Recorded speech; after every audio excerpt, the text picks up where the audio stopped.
He signed the papers with a smirk, the gold nib of his fountain pen scratching loudly against the document that ended our 7-year marriage. Outside, a blizzard was battering the glass walls of the 60th floor conference room, turning the New York skyline into a blur of white static. Inside, the silence was absolute. Dominic Sterling did not look at me. He checked his watch, a heavy platinum chronometer that cost more than my first car, and immediately picked up his phone. I knew exactly who he was texting. He was messaging Bianca about their weekend in Aspen. "There," Dominic said, sliding the papers across the mahogany table without making eye contact. "It is done. You have 30 days to vacate the penthouse, Serena. I am listing it next month. The market is too hot to let it sit empty." He stood up, adjusting his silk tie, looking at me like I was a piece of depreciated furniture he was finally sending to storage. "Try to find something smaller," he added, his voice dripping with faux pity. "Maybe a studio near the museum. It fits your dusty little life better. Drop a comment and let me know where you're listening from right now. Are you in a snowy city like this one or somewhere warm? I'd love to see who is tuning in today." Dominic reached for his cashmere coat, already mentally halfway to the private airfield. He thought he was the protagonist of this story, the high-powered vice president of development cutting loose a boring, unambitious wife. He thought he was liberating himself from dead weight. He had no idea he was standing on a trapdoor I had built before we even met.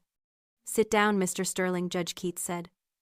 Her voice was not loud, but it carried the weight of a gavel striking oak. She was a woman who had seen empires rise and fall, and she had no patience for men who thought they were gods. Dominic paused, a frown creasing his forehead. "I have a flight to catch, Judge. The divorce is signed. We are done here." "The divorce is signed," Judge Keats corrected, sliding a thick, cream-colored envelope onto the table. "But the division of assets requires full disclosure of all significant financial shifts. And as of 72 hours ago, your wife's financial status has changed." Dominic let out a short, derisive laugh. "Did your mother leave you her collection of antique thimbles, Serena? Or maybe that old brownstone in Brooklyn? Keep it. I do not want anything from your side of the family. I just want out." I did not speak. I simply watched him. I watched the way he dismissed me, the way he dismissed my family, the way he dismissed the very history that allowed him to exist. Judge Keats broke the red wax seal on the envelope. The sound was sharp like a bone snapping in the quiet room. "This is the testamentary trust execution for the estate of the late Victoria Vance," she read, her eyes scanning the page. "As the sole surviving heir, full control of the Vance family trust has been transferred to Serena Vance." Dominic rolled his eyes, checking his phone again. "Congratulations, Serena. Enjoy the trust fund. Can I go now?" The trust, Judge Keats continued, her voice dropping an octave, holds a controlling interest in a diversified portfolio of global assets valued at approximately $180 billion. Dominic's thumb froze over his screen. The room seemed to tilt. $180 billion, he whispered, the number feeling foreign in his mouth. "That is impossible. That is sovereign wealth territory." "The portfolio includes the Vantage Group, Highland Logistics," the judge read on, relentless, "and the controlling majority share of Obsidian Capital Partners." Dominic went pale. The color drained from his face so fast it looked like a magic trick. Obsidian Capital Partners was not just a company.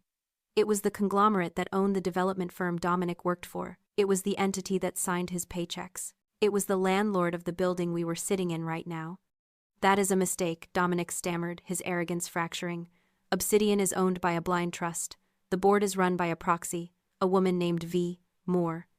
"Vance," I said. It was the first time I had spoken since he entered the room. My voice was calm, devoid of the anger he expected. "Serena Vance, V. Moore was just the name on the login." Dominic stared at me.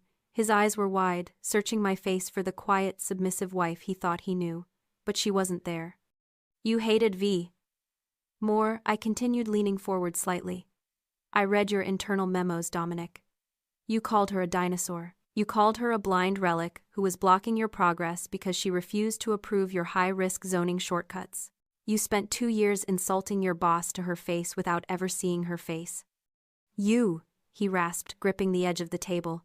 "You were on the board." "I was the board," I corrected him.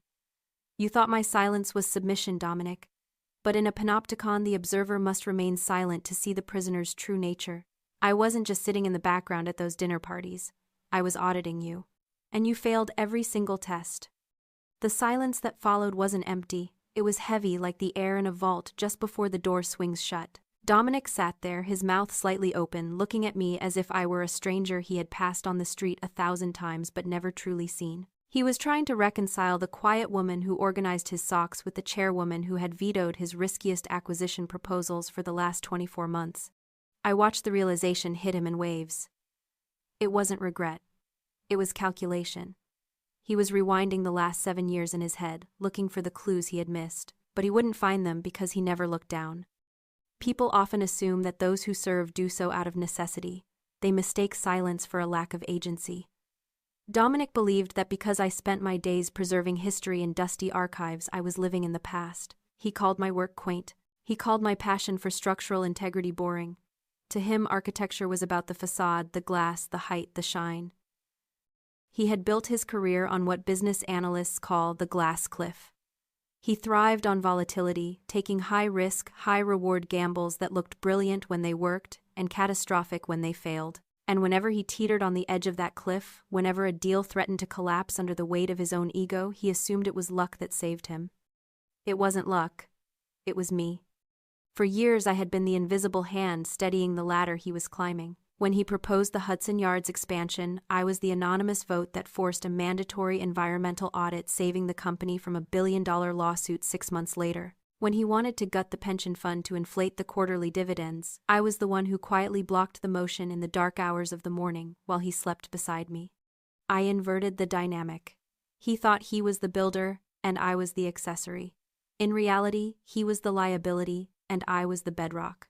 I didn't hide my identity to trap him. I hid it because my mother taught me that money changes the way people look at you. It turns love into a transaction and loyalty into a strategy. I wanted to know if he loved Serena the historian or if he would only love Serena the heiress. He answered that question the day he missed my mother's funeral to attend a ribbon-cutting ceremony for a strip mall in Jersey. He told me it was just business. Sitting in that cold boardroom, I looked at the man who had treated my life as an obstacle to his ambition. He thought he was the architect of our future. He had no idea he had just handed the blueprints to the demolition crew. Dominic did not apologize. Men like him do not experience shame. They only experience a loss of leverage. He stood up, buttoned his cashmere coat with trembling hands, and walked out of the mediation room without another word. The door clicked shut, and the blizzard outside seemed to swallow him whole. But the war wasn't over. It was just moving to a different battlefield. 10 minutes later, as I sat in the back of my town car, watching the city freeze over, my phone buzzed. It was a notification from the Market Watch, a vicious financial gossip blog that Dominic read religiously. The headline hit my screen with the subtle grace of a sledgehammer. Unstable heiress threatens market stability. Is the new owner of Obsidian Capital having a mental breakdown? I opened the article. It was anonymous, citing insiders concerned for the company's future. It painted a portrait of a chaotic emotional leadership transition. It claimed the new chairwoman was a scorned wife, acting out of hysteria and using the company to settle a personal score. It didn't name Dominic explicitly, but it described his situation perfectly, framing him as a martyr of corporate nepotism, a brilliant executive being purged by a vindictive ex-wife. Then came the text message. It popped up at the top of my screen, the sender simply listed as Dominic. You might own the building, Serena, but I own the narrative. The board hates instability. If the stock drops 10 points by tomorrow morning, they will force a vote of no confidence before you even get your keycard. Settle now. Give me the severance package or I burn your mother's legacy to the ground. I stared at the screen. I didn't feel the sting of betrayal. I didn't feel the urge to cry or scream or call him to beg for a truce. All I felt was a cold clinical clarity. He was proving me right. He wasn't interested in the company. He was holding it hostage. He thought this was a chess match. He thought he could bluff me into folding by threatening the one thing he knew I cared about, my family's reputation. But he had made a critical error. You don't threaten a historian with the past. We know how to dig. I didn't reply to his text. I didn't draft a press release to deny the rumors. I simply opened my laptop and logged into the Obsidian secure server. I typed one email to the head of the IT department. Subject authorization for Level 5 forensic audit. Body isolate all servers. Mirror the hard drives of the Vice President of Development.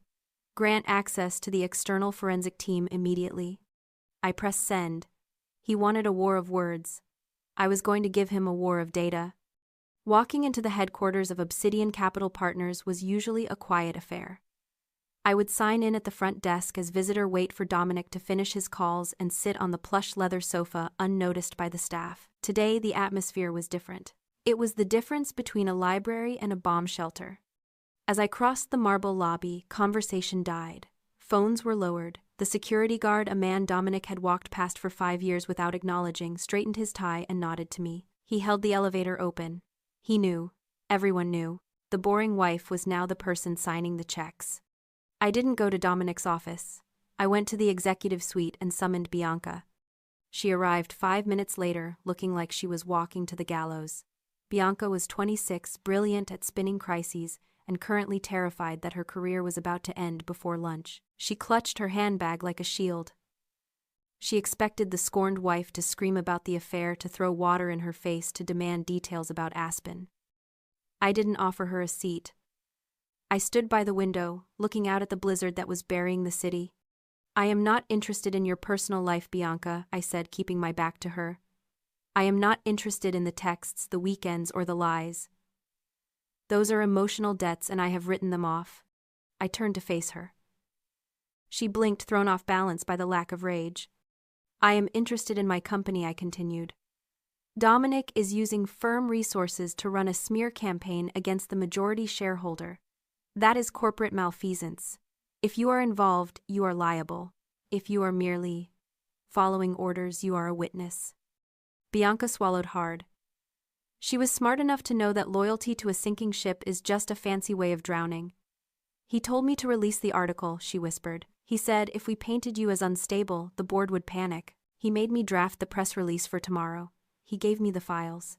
"Give them to me," I said, extending my hand. She hesitated, then reached into her bag and pulled out a silver flash drive. "This is everything," she said, her voice shaking. "The drafts, the media list, the strategy emails. He told me to keep a backup in case IT locked him out. He said it was his leverage." She thought she was handing over the evidence of a PR war. She thought she was trading gossip for immunity. She had no idea she was handing me the nuclear codes. I took the drive. It felt cold and heavy in my palm. "You can go, Bianca. HR will be in touch regarding your severance." She fled the room. I looked at the silver stick in my hand. Dominic was arrogant, but he was also lazy. He didn't like carrying multiple drives. If he told Bianca to back up his leverage, he hadn't just backed up the press releases, he had backed up everything he was afraid to lose. The forensic audit didn't happen in a boardroom with mahogany tables. It happened in the sub-basement server room, a space that hummed with the aggressive sound of cooling fans and the invisible flow of data. It was sterile, cold, and brutally honest. Numbers don't lie. They just wait for someone to ask the right questions. I sat next to Kieran, the lead forensic accountant I had hired an hour ago. He was a man who looked at spreadsheets the way an artist looks at a canvas. He had the flash drive plugged into an isolated terminal. "We found the PR files," Kieran said, his face illuminated by the blue glow of the monitor. "Nasty stuff. But that's not the problem." "What is the problem?" I asked. "The drive wasn't just a backup of the smear campaign," Kieran explained, typing a command that flooded the screen with cascading data. "Mr. Sterling did a full user profile dump before he left the office yesterday. He copied his entire My Documents folder. He probably didn't even check what was in the subdirectories." Kieran clicked on a folder labeled Riverside, Internal. "I've been cross-referencing his quarterly reports with the raw data on this drive," Kieran said. "Look at this. For the last 12 quarters, Dominic has reported a 98% occupancy rate for the Midwest commercial properties. That triggered his maximum performance bonus." He pointed to a column of red numbers on the right side of the screen. "But the actual bank deposit records show rental income consistent with only 82% occupancy," Kieran said. "There is a 16% gap. That's about $4.8 million in missing revenue." "He was phantom leasing," I said, the realization settling in my chest like ice. "He was marking units as occupied in the system to hit his targets, then moving maintenance budgets around to cover the revenue shortfall." "Exactly," Kieran nodded. "He was robbing the building maintenance fund to pay his own bonus. He stripped the assets to paint a pretty picture for the board." I stared at the screen. This wasn't just negligence. It wasn't just bad business. It was fraud. It was a federal offense. Dominic thought he was fighting a divorce battle. He thought he was negotiating alimony. He didn't realize he had just crossed the line from civil court to criminal court. And more importantly, he had triggered the trap I didn't even know was waiting. "Print it," I ordered, standing up. "Print it all. And find me the employment contract template from 2021, the one Dominic insisted we use for executive hires." Kieran looked confused, but I smiled. It wasn't a warm smile. It was the smile of a historian who had just found the smoking gun in the archives. "There is a clause," I said softly. "The Sterling clause." He wrote it himself to fire a rival. "It says that any executive found falsifying data forfeits all severance and vested stock options." Dominic wanted to burn my legacy. Instead, he had just incinerated his own golden parachute. The boardroom doors opened with a heavy, pressurized hiss. Dominic walked in, flanked by his lawyer, looking less like a man facing an audit and more like a conquering general arriving to accept a surrender. He threw his briefcase onto the mahogany table, the same table where my mother had signed the original incorporation papers 40 years ago. "Let's make this quick," Dominic said, not bothering to sit. He didn't look at the board members lining the walls. He looked only at me. "My team has prepared the separation agreement. $6 million in severance, immediate vesting of all stock options, and a non-disparagement agreement binding the company from commenting on my departure. Sign it, and the blog post about your mental instability disappears. Refuse, and tomorrow morning I give an exclusive interview to the Wall Street Journal." He leaned forward, placing his hands on the table. "Sink or swim, Serena. Isn't that what I always told you?" I didn't flinch. I didn't look at his lawyer. I pressed a single button on the console in front of me. The lights in the room dimmed, and the massive screen behind me roared to life. It wasn't a settlement offer. It was a spreadsheet. Specifically the raw data from the Midwest region occupancy logs. "Sit down, Dominic," I said. My voice wasn't loud, but in the sudden darkness of the room it was the only thing that mattered. He frowned, squinting at the screen. "What is this? This is internal data. You can't show this." "Column C," I said, pointing the laser remote at the red figures. "Reported occupancy 98%. Actual revenue 82%. You've been falsifying the books for 3 years to trigger your performance bonuses. That is $4.8 million in theft, Dominic." The room went dead silent. Dominic's lawyer slowly closed his folder, stepping a few inches away from his client. That's a clerical error," Dominic stammered, his face flushing a blotchy red. "I can explain that. It's creative accounting. Everyone does it. You can't fire me for hitting targets." "Actually," I said, sliding a single sheet of paper across the polished wood toward him, "I can, and I don't even have to pay you to leave." He looked down. It was a photocopy of an employment contract amendment from 3 years ago. "Do you remember this?" I asked. "You wrote it yourself. You called it the Zero Tolerance Initiative. You used it to fire Marcus, that junior VP who threatened your promotion track. You insisted that the board add a specific clause for all executive officers." I read it aloud, my eyes never leaving his. "Any executive officer found to have knowingly manipulated financial data to influence compensation forfeits all rights to severance, deferred compensation, and unvested stock options. Termination is immediate and for cause." Dominic stopped breathing. He stared at the paper. He stared at his own signature at the bottom. "The legal team calls it the Sterling clause," I said softly. "You built the trap, Dominic. You sharpened the spikes." The arrogance didn't just leave him, it evaporated. This wasn't anger, it was a total structural collapse. He opened his mouth, but no sound came out. He looked at his hands, then at the door, then at me. The man who had terrorized the office for 5 years, the man who had called me dead weight, suddenly looked very small. He realized that the $6 million he was counting on, the money for the condo, the Aspen trips, the life he felt entitled to, was gone. He wasn't just fired. He was liquidated. "Security," I said into the intercom. "Please escort Mr. Sterling to the lobby. He has no personal effects to collect." Dominic didn't fight. He didn't scream or make a scene. When the 2 guards stepped forward, he simply deflated, allowing himself to be guided out of the room like a guest who had overstayed his welcome at a party he was never really invited to. The heavy doors clicked shut behind him, sealing the silence. I stood up and walked to the floor-to-ceiling window. The blizzard had stopped. Below the city of New York was a sprawling grid of amber lights, a vast ocean of electricity and ambition. I reached into my bag and pulled out the old yellowed blueprint I had saved from the archives, the original keystone drawing of this very tower. Dominic had used it as a coaster for his scotch. I placed it in a frame on the desk. Revenge is a fire that burns everything it touches, including the person holding the torch. But justice is just clarity. It's the rain that washes the dirt off the pavement. I hadn't destroyed Dominic. I had simply applied his own rules to his life. I had removed the rot so the foundation could stand. I looked at the empty chair at the head of the table. I wasn't just a wife anymore. I wasn't just a historian. I was the architect of my own life. In the end, he built a monument to his ego, but I built a legacy. If you believe that true power is quiet, make sure to like and subscribe to see more stories like this. And tell me in the comments, what's the one thing you've built that you're proud of? I'll be reading.